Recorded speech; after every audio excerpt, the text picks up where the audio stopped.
संघ और राज्यों के बीच संबंध।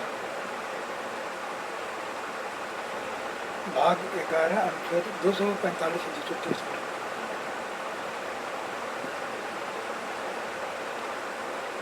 हमारे संविधान के अनुच्छेद 1 में भारत को राज्यों का संघ कहा गया है। जब भारत में ब्रिटिश सत्ता की स्थापना हुई तो उस समय उसका रूप अति केंद्र प्रधान तथा एकात्मक था।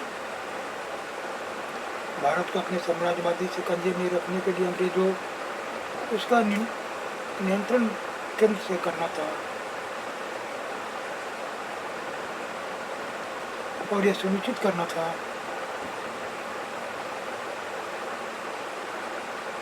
कि सत्ता उनके हाथों में रहे।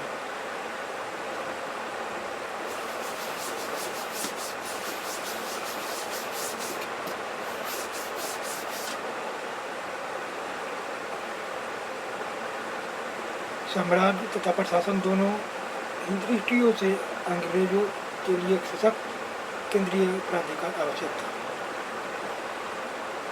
1833 के चार्टर्ड अधिनियम में तो भारत में केंद्रीकरण की प्रक्रिया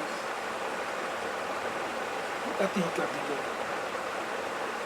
मद्रास और बम्बई की सरकारों को सभी विधायी शक्तियों से वंचित कर दिया गया और उसका केंद्रण कलकत्ता स्थित गवर्नर जनरल इन काउंसिल में कर दिया गया। इस अधिनियम में स्पष्ट यह भी क्या कहा गया कि भारत के समूचे सैनिक असैनिक प्रशासन का निर्देशन एवं नियंत्रण गवर्नर जनरल इन काउंसिल के हाथ में रहेगा। भारत शासन अधिनियम 1919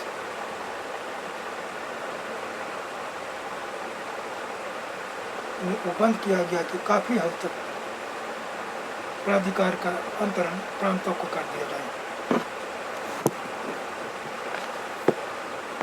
1935 के अधिनियम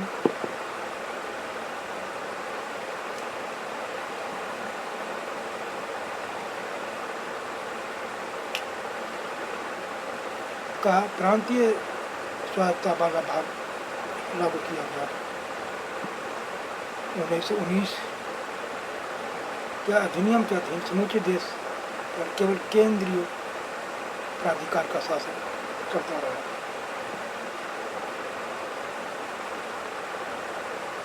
जब पहले पर 1946 तो 1947 के प्रारंभ में संविधान सभा की बैठक हुई तो उसमें विचार यह था कि सीमित शक्तियों वाले केंद्र से फेडरेशन परिसंघ हो। इससे पूर्व की संघीय संविधान समिति कई सार्थक कार्रवाई कर पाती। 3 जून 1947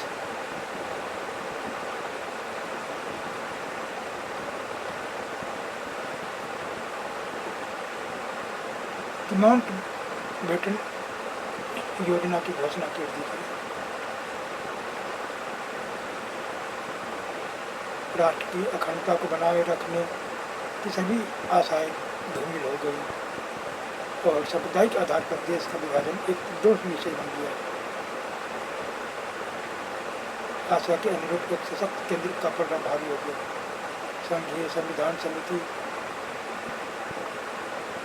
प्रांतीय संविधान समिति ने 5 जून को एक संयुक्त बैठक में निश्चय किया कि 3 जून घोषणा को देखते हुए संविधान के स्वरूप के बारे में कैबिनेट मिशन की योजना द्वारा थोपी गई सीमाएं समाप्त हो गई।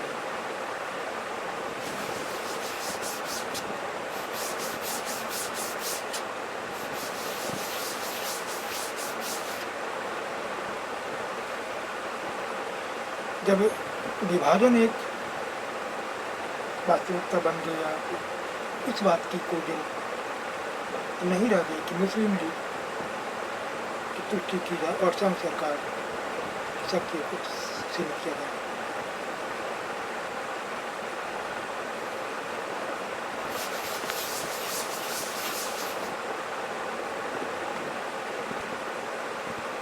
जून 1947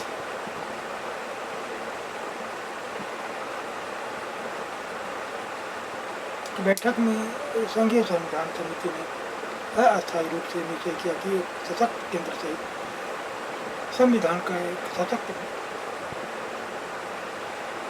शासन ढांचा हो और 3 सर्वांगपूर्ण सूचियाँ हो तो अपशिष्ट शक्ति केंद्र में मौजूद है।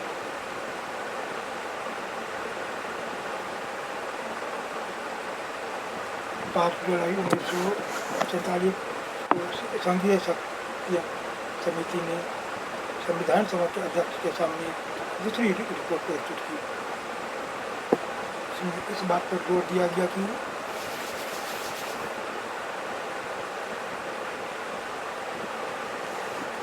संविधान के लिए सर्वाधिक ठोस संरचना सशक्त केंद्र वाला संघ।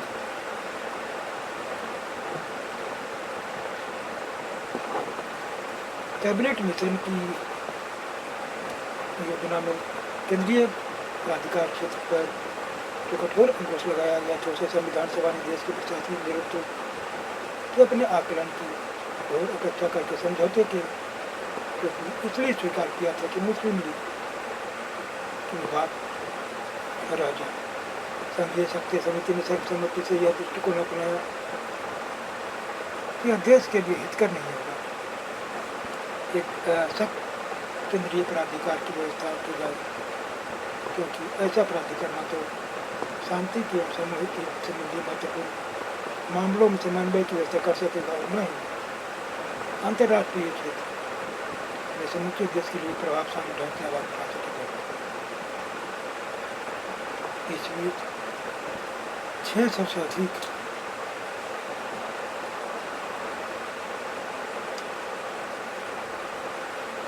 देसी रियासतों को उभरते भारतीय संघ में लिया गया।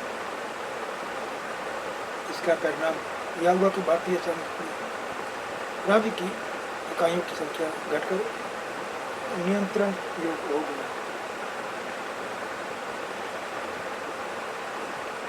आरोपण समिति ने निश्चय किया कि भारत को एक संघ कहा जाए, भले ही उसके संविधान का परिसंघात्मक हो।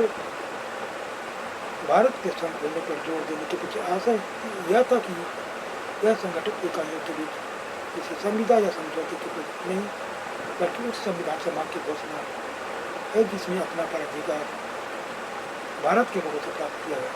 इसके अलावा संकल्पना का स्पष्ट उद्देश्य था कि राज्य व्यवस्था के संघात्मक स्वरूप को दर्शाया जाए और उसमें राज्यों की स्थिति गौण हो और संरचना एवं संचालन का संतुलन संघ की सर्वोच्चता के पक्ष में है।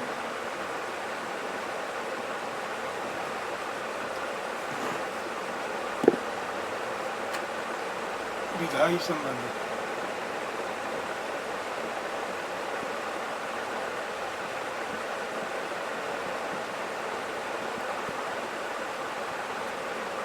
अनुच्छेद 245-55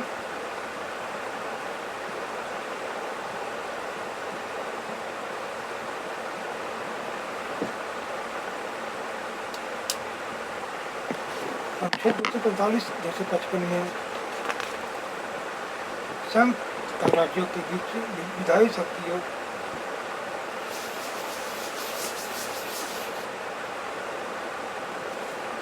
के वितरण का घोषणा पत्र है। संसद भारत के समूचे राज्य क्षेत्र या उसके किसी भाग के लिए विधेयक बना सकती है। किसी राज्य का विधानमंडल समूचे राज्य या उसके किसी भाग के लिए विधेयक बना सकती है। राज्य की कोई विधि शून्य हो जाएगी यदि उसका राज्य क्षेत्राधिक परिवर्तन होता है।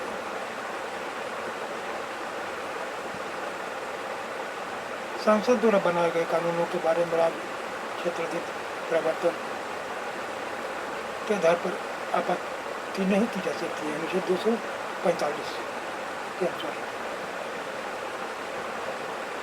संविधान की 7वीं अनुसूची में 3 सूचियाँ अर्थात संघ सूची, राज्य सूची और संबल की सूची, जिनमें क्रम से 97, 66 और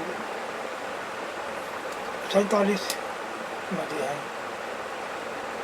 अनुच्छेद 246 में व्यवस्था है कि संघ सूची की मदों के बारे में संसद को भी नियम बनाने की अनन्य अधिकारता होगी।